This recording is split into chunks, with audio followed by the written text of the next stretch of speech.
하나님의 말씀은 누가복음 23장 1절부터 25절의 말씀입니다. 누가복음 23장 1절에서 25절 말씀입니다.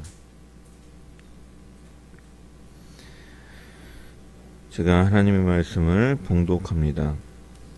무리가 다 일어나 예수를 빌라도에게 끌고 가서 고발하여 이르되 우리가 이 사람을 보매 우리 백성을 미혹하고 가이사에게 세금 바치는 것을 금하며 자칭 왕 그리스도라 하더이다 하니 빌라도가 예수께 물어 이르되 내가 유대인의 왕이냐 대답하여 이르시되 내 말이 옳도다. 빌라도가 대제사장들과 무리에게 이르되 내가 보니 이 사람에게 죄가 없도다 하니 무리가 더욱 강하게 말하되 그가 온 유대에서 가르치고 갈릴리에서부터 시작하여 여기까지 와서 백성을 소동하게 하나이다.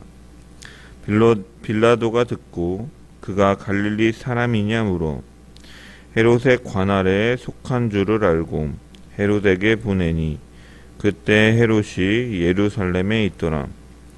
헤롯이 예수를 보고 매우 기뻐하니 이는 그의 소문을 들었으므로 보고자 한지 오래였고 또한 무엇이나 이적 행하심을 볼까 바랐던 연고로라. 여러 말로 물으나 아무 말도 대답하지 아니하시니 대제사장들과 서기관들이 서서 힘써 고발하더라. 헤롯이 그 군인들과 함께 예수를 업신여기며 희롱하고 빛난 옷을 입혀 빌라도에게 도로 보내니 헤롯과 빌라도가 전에는 원수였으나 당일에 서로 친구가 되니라. 빌라도가 대제사장들과 관리들과 백성을 불러 모으고 이르되 너희가 이 사람이 백성을 미혹하는 자라 하여 내게 끌고 왔도다. 보라, 내가 너희 앞에서 신문하였으되 너희가 고발하는 일에 대하여 이 사람에게서 죄를 찾지 못하였고 헤롯이 또한 그렇게 하여 그를 우리에게 도로 보내었도다. 보라, 그가 행한 일에는 죽일 일이 없느니라. 그러므로 때려서 놓겠노라. 무리가 일제히 소리질러 이르되 이 사람을 없이 하고 바라바를 우리에게 놓아 주소서 하니 이 바라바는 성중에서 일어난 밀란과 살인으로 말미암아 옥에 갇힌 자러라. 빌라도는 예수를 놓고자 하여 다시 그들에게 말하되 그들은 소리질러 이르되 그를 십자가에 못 박게 하소서 십자가에 못 박게 하소서 하는지라. 빌라도가 세 번째 말하되 이 사람이 무슨 악한 일을 하였느냐 나는 그에게서 죽일 죄를 찾지 못하였나니 때려서 놓으리라 하니 그들이 큰 소리로 재촉하여 십자가에 못 박기를 구하니 그들의 소리가 이긴지라. 이에 빌라도가 그들이 구하는 대로 하기를 언도하고 그들이 요구하는 자 곧 밀란과 살인으로 말미암아 옥에 갇힌 자를 놓아주고 예수는 넘겨주어 그들의 뜻대로 하게 하니라. 아멘. 말씀을 통한 주의 은혜와 평강이 모인 모든 자들 가운데 넘치기를 축원합니다. 누가복음 23장은 이제 순환의 절정인 이 십자가의 고난이 기록된 장입니다. 유대의 종교 지도자들은 예수님을 체포해서 신문을 가하고 그들이 처벌할 논리를 다 갖추었습니다.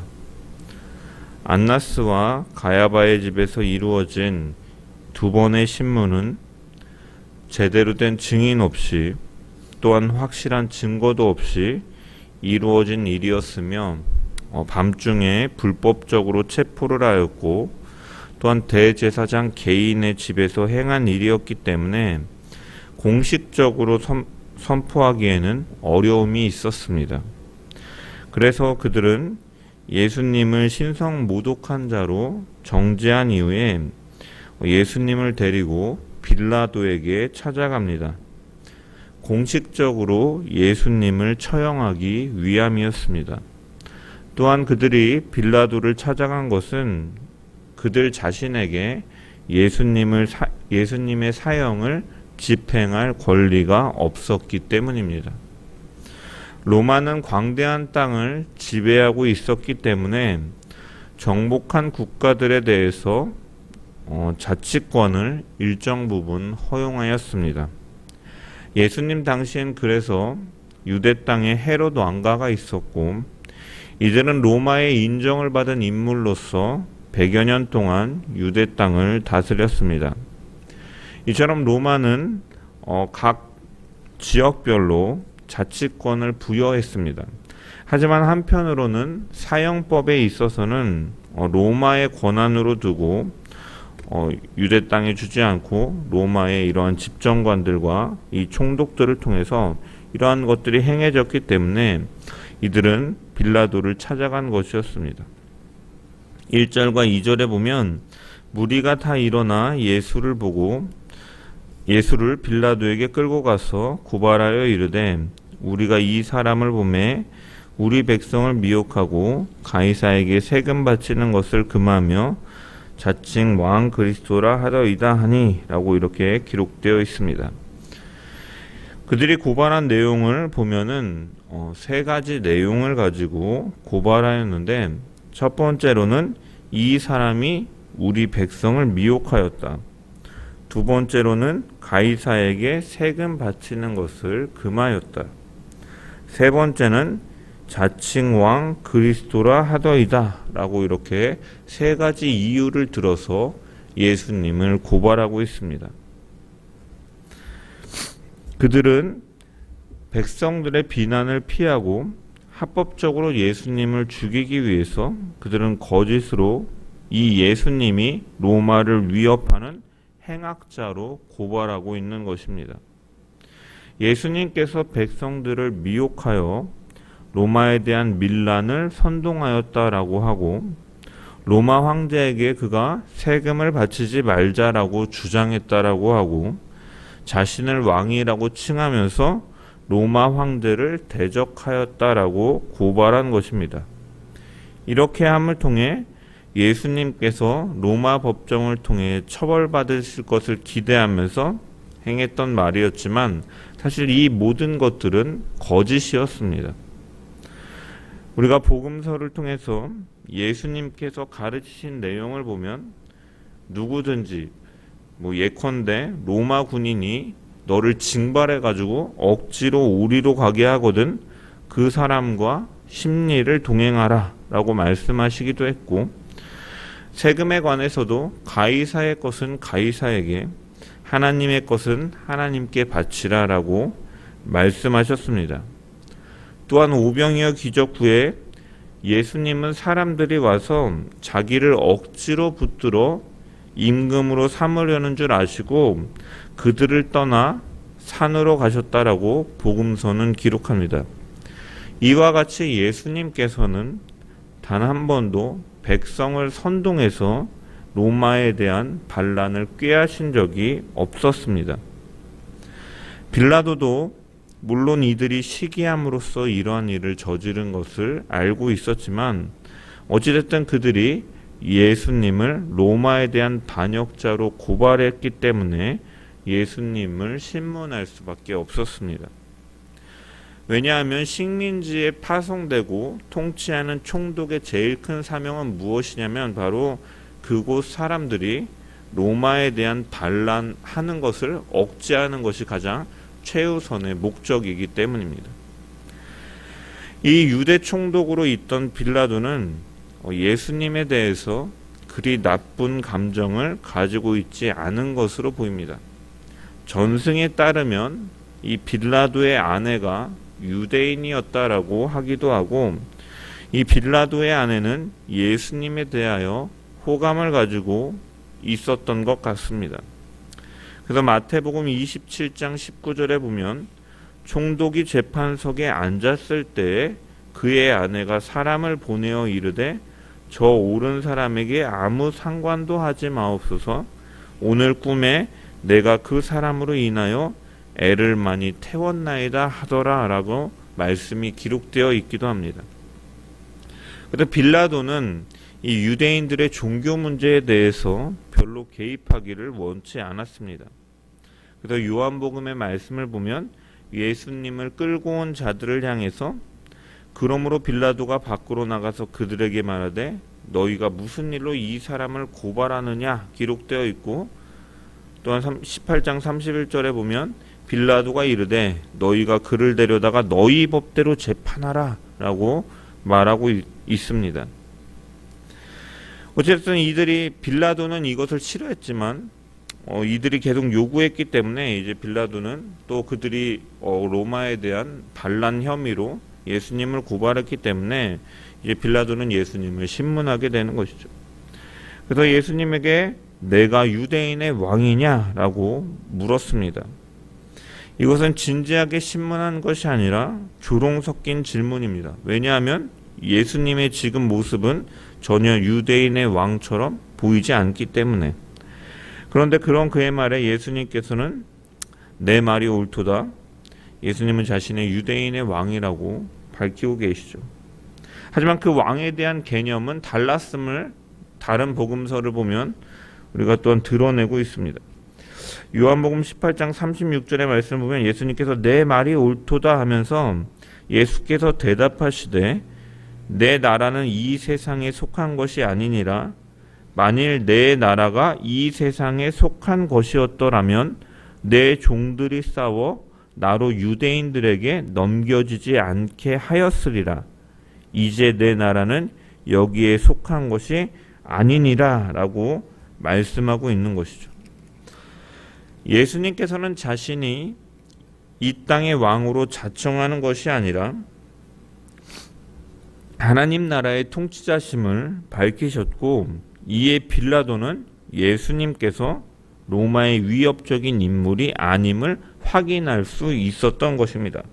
그렇기 때문에 빌라도가 네가 유대인의 왕이냐 물었을 때 예수님께서 내 말이 옳도다 하셨지만 그 이후에 4절에 보면 이 사람에게 죄가 없도다라고 판단하는 것은 그가 왕이라고 말씀하신 뒤에 하나님 나라에 대해 통치를 말씀하셨기 때문에 이제 로마에 대해서 위협적인 인물이 아니다, 죄가 없다라고 선언하고 있는 것이죠. 하지만 유대인들은, 종교 지도자들은 당연히 예수님을 살해해야 됐기 때문에 이제 반발하게 됩니다. 그래서 빌라도는 이제 예수님이 이제 갈릴리 사람인 것을 이제 알게 되고 재빨리 머리를 굴려서 이 일을 골치가 아프니까 갈릴리를 당시 통치하고 있던 이제 헤롯 안디바에게 이제 토스하는 거죠. 예수님을 보냅니다. 그래서 헤롯이 또한 그 이전부터 갈릴리에서 예수님께서 중점적으로 사역하신 것을 들었기 때문에 만나보고 싶어하고 그가 어떠한 표적을 이적을 행하는가 보고 싶어가지고 이제 예수님을 만나는데, 그 역시도 예수님께서 아무 말씀하지 않으시고 묵묵히 계시니까 그에 대해서 죄를 찾지 못하고 다시 빌라도에게 돌려보내는 일을 갖는 것이죠. 이러한 두 번의 이 빌라도와 이 헤롯의 재판을 통해서 분명히 드러나는 것은 무엇이냐면 예수님께서는 십자가형에 처하실 만큼 그에게 죄가 있으신 분이 아니라는 사실을 분명하게 성경은 보여주고 있습니다. 그럼에도 불구하고 그는 결국 십자가에 달려 죽으신 것이죠. 이사야 51장 5절에 보면 그가 찔림은 우리의 허물로 인함이요 그가 상함은 우리의 죄악으로 인함이라. 이처럼 주님이 겪으신 고난과 희생은 자신의 죄 때문이 아니라 죄인된 나를 위해서 그분은 하나님의 뜻에 따라, 계획에 따라 십자가에 달려 돌아가신 것입니다. 대부분의 사람들은 자신이 행한 일이 아님에도 누명을 쓰면 이제 억울해하고 화를 내는 것이 보통의 반응입니다. 그리고 설사 자신이 잘못을 했다 하더라도 자신을 변호하기 위해 거짓말을 하고 증거를 조작하는 수단과 방법을 가리지 않고 동원하는 일을 갖습니다. 자신이 행한 일이 버젓이 있음에도 거짓말로 일관하고 자신을 변호하는 것을 우리는 최근에도 목도해 오고 있죠. 하지만 예수님은 그렇게 하지 않으셨습니다. 이사야 53장 7절을 보면 그가 곤욕을 당하여 괴로울 때에도 그 입을 열지 아니하였다라고 예언되어 있고, 예수님께서는 온갖 굴욕과 멸시와 천대를 받으시면서도 입을 열지 않으셨던 것입니다. 그럼 어떻게 그것이 가능한가? 바로 그것은 하나님의 사랑 때문인 것이죠. 죄인을 사랑하시고 구원하시려는 그 큰 사랑 때문에 주님은 이렇게 자신의 죄가 아님에도 불구하고 인류의 죄를 대속하기 위해 십자가에 달려 돌아가신 것입니다. 이처럼 주님은 죄가 없으시지만 나 때문에 죽으셨고 그분은 그 몸으로 그 사랑을 행하신 것이죠. 그러므로 우리는 죄 없으신 주님께서 십자가 처형을 당하신 그 의미는 바로 우리를 사랑하시는 하나님의 큰 사랑임을 기억하고 감사하며 그 은혜를 찬양하는 주의 백성들 되기를 주님의 이름으로 축원합니다. 빌라도는 예수님께서 죄가 없으시지만 백성들을 진정시키기 위한 타협선으로 다시 오신 예수님을 태형에 처한 뒤에 놓아주겠다라고 선언합니다. 이에 유대 종교 지도자들은 반발하였고 빌라도는 난처해집니다. 그래서 전례를 생각해내어 6월절마다 죄수 한 명을 풀어주는 관습이 있었음을 생각해내고, 이제 빌라도는 죄가 없다고 생각한 예수님과 예수님의 그 죽음에 대해서 자신의 책임을 면할 기회로 이것을 이용해서 말을 하죠.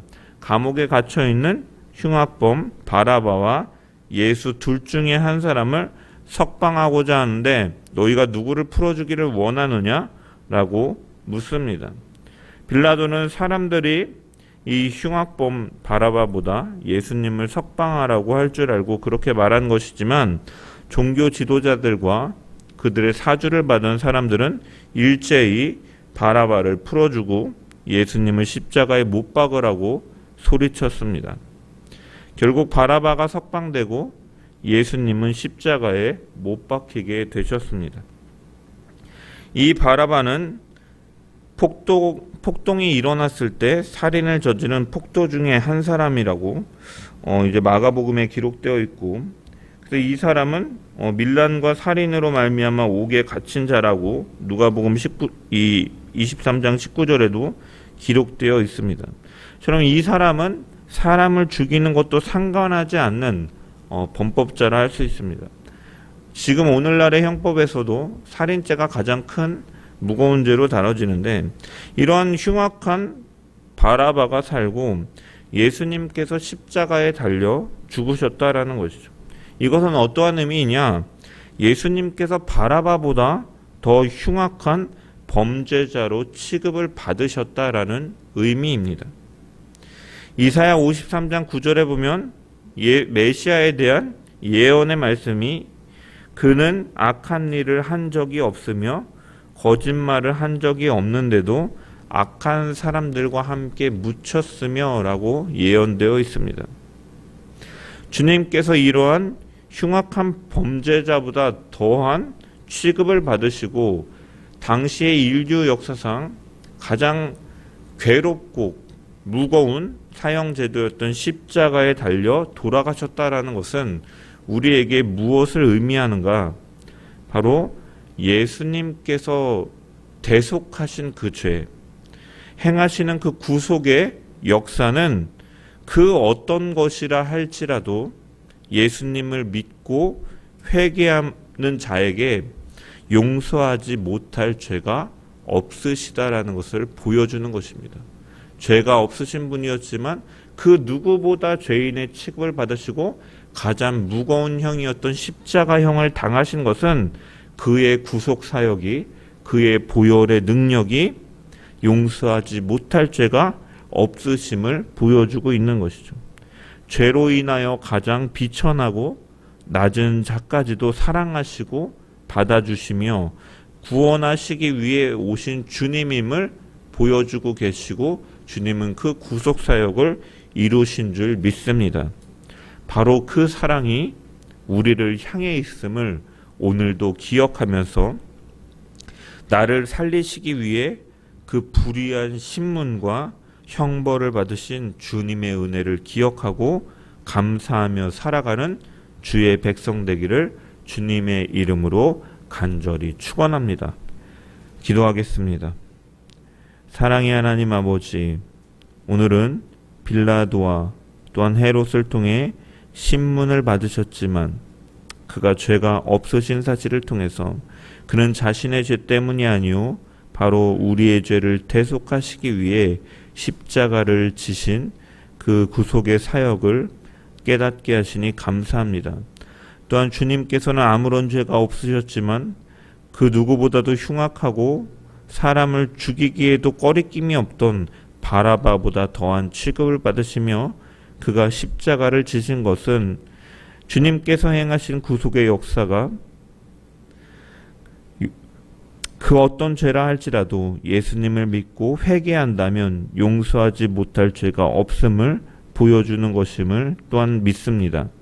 우리가 그 주님의 그 사랑 그리고 주님의 그 십자가의 사역이 바로 우리를 향한 하나님의 사랑이었음을 기억하며 그 주님의 은혜를 늘 기억하고 붙들고 감사하고 또한 하나님의 뜻을 이루기 위해서 묵묵히 그 길을 걸어가신 것처럼 우리 역시도 때로는 예수를 믿고 따름으로 인해 억울한 일이나 괴로운 일을 당할지라도 주님께서 묵묵히 그 뜻을 위하여 걸어가셨던 것처럼 우리 역시도 그 주님을 따라서 그 십자가의 길로 걸어갈 수 있는 우리 모든 자들 될 수 있도록 주여 붙드시고 인도하여 주시옵소서.